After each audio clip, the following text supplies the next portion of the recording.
Today I'm going to be teaching you guys how to make these two chains here. They're called the Byzantine chain. Let's get that focus there. This one here is made out of sterling silver. And then this one here is obviously copper.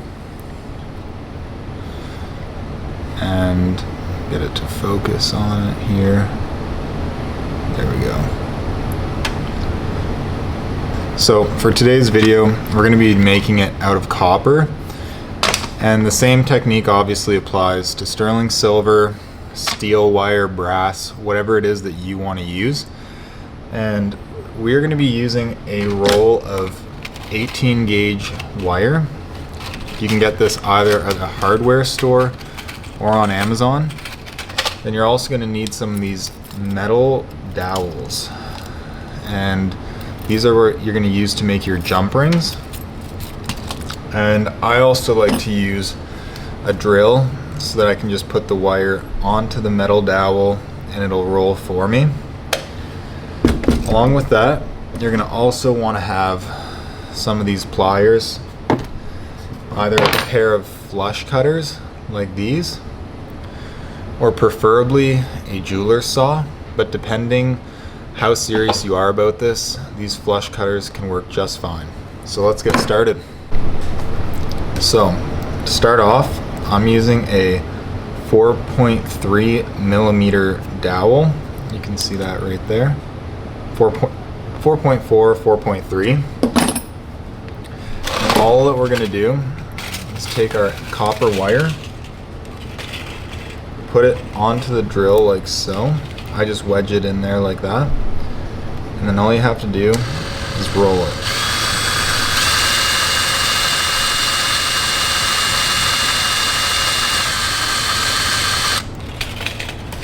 Now, once you have that done, you can just clip off your coil. And we got to cut this.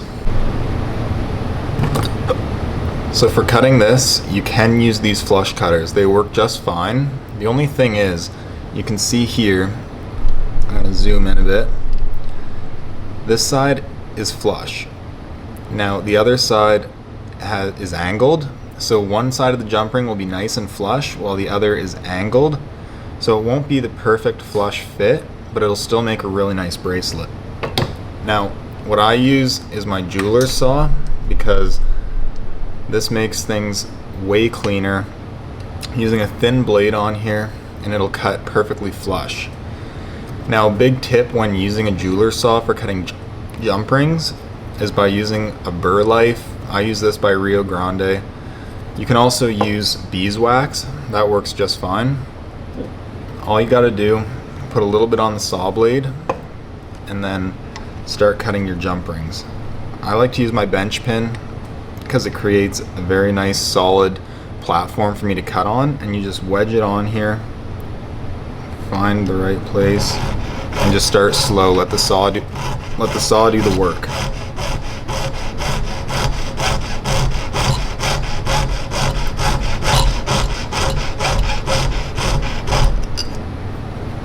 And as you'll see here, I'll just drop them there. It creates perfect jump rings that you can use for your bracelet. Now, what I always do is underneath my bench pin, you can't see it, but I have a catch plate, so any of the jump rings that get cut can fall onto that. Alright, now that you have your jump rings cut, you want to have 4 of them closed. And you're going to take 2 of them and put them onto a piece of copper wire like this. That way you have something to hold and work with while you're doing the chain. Now once you have your 2 on here, what you want to do is take one jump ring and open this guy up, connect it through the 2 you put on there, and put these other 2 closed jump rings onto that jump ring, and then close it up. Now you're going to put another jump ring through all of those ones the exact same way. Now this Byzantine chain is a really basic chain, but what it does is it allows you to have a foundation that you can then build other designs off of. Same with the box chain and a few others. So you want to end up with 3 on there, or six jump rings in total, each one being doubled up to make 3 links. So now that you have this first section of chain done, you have 2, 4, 6. I'm going to do my best to show you guys how to do the Byzantine chain now. I'm going to grab this little tool here, my scribe. And what you want to do is these last links here that you've connected, what you want to do is flip them back. So you want to take them and flip them back on themselves like this, so that you can put that through and start your Byzantine link. So I'll show you that one more time. These 2 links, you're going to have them right here. You're going to let them drop and fold them back on themselves like so. And you'll see the 2 underneath them open up. And then you can put jump rings through to make your first Byzantine link. So once that's opened up, you take an open jump ring and you put it through like so.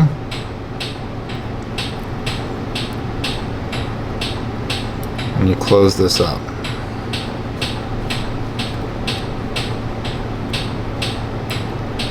And that's your first link. And you're going to put another jump ring through.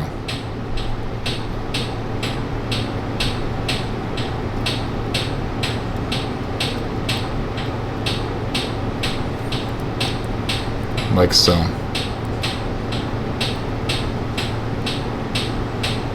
Hopefully you can see that all right. That's your first Byzantine link. The same as you'll see on the big bracelet. All it is a pattern that you're repeating. So once you get that first link done, all you have to do is repeat it. So you can see here, we've connected more links. And same as when we started, there's 3 here. 3 consecutive links, each one with 2 jump rings. Now, all we're gonna do is the exact same thing. You got your 3 consecutive links, these top 2, you're going to bend them back and put a jump ring through. It's a little bit finicky at first, but you get used to it once you understand the design. So all you got to do is bend the top 2 back on either side, like so, and then put a jump ring through the jump rings underneath of those 2. So let me do that again for you. These top 2 jump rings right here, those are going to bend back, let them fall back, and then you just put one through right here, and that creates your Byzantine link. So we're just going to take a jump ring here, open it up, these top 2 links, let them fall back. You can pinch them with your fingers like that. Now going through these 2, put a jump ring through, and that's your Byzantine link. And we're going to do the exact same thing now, have 3 consecutive links, and just repeat the process until we have a chain. So now you can see here, we've done some more links, and this is the chain. And you just keep repeating this process until you get the length that you want. I did this one here with 16 gauge, and for me, it works perfectly. I usually wear one of these every day. And for this design, if you're a beginner with chainmail, it's one of the best designs you can learn to get your foot through the door. And it correlates to other chains, and it gives you the idea of the pattern. and it's all you do is rinse and repeat. So if you don't quite understand, go back to the beginning of this video and check it out on how I did the first link, and then you know the rest of it. Hopefully you guys can see how I did it well. I'm going to try and zoom in on it for you. But now I want to talk about the clasp and what I do to finish the chain. So you can see with this one, I'm going to try and show it to you here properly. You can see here I used a lobster clasp, and I have a bunch of these. You can buy them anywhere really, any jewelry store, Amazon, Rio Grande. You can get these copper lobster clasps. Now there is another option that I will show you if you don't have any. I'm going to use 16 gauge for this because it's a sturdier wire, and all I'm going to do, take a piece of 16 gauge here that's falling all over me, and I'm going to take my round nose pliers and start off by creating a small loop in the end. So all I'm going to do is wrap this around like so.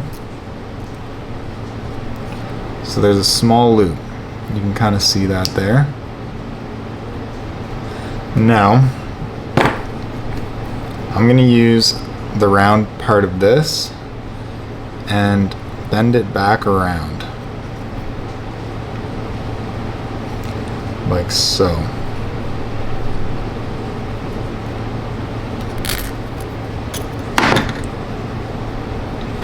And then take my pliers and shape it a little bit here. Now obviously I'm doing this very quickly just to show you guys, but the concept stays the same when you're doing it properly. You want to shape like this. You have the small loop here and then a big loop going around, and then all you do is you clip the end off, and this turns into a clasp. Now I did this one bigger just so you can see it, but I would normally do this about half the size, and you can put that on one end and that'll be your clasp, just like so. Let me hold this better for you so you can see it. So there. That can be your clasp if you don't have any lobster clasps. And as you can see on this one, for the clasp hook, I just put a couple small jump rings on there.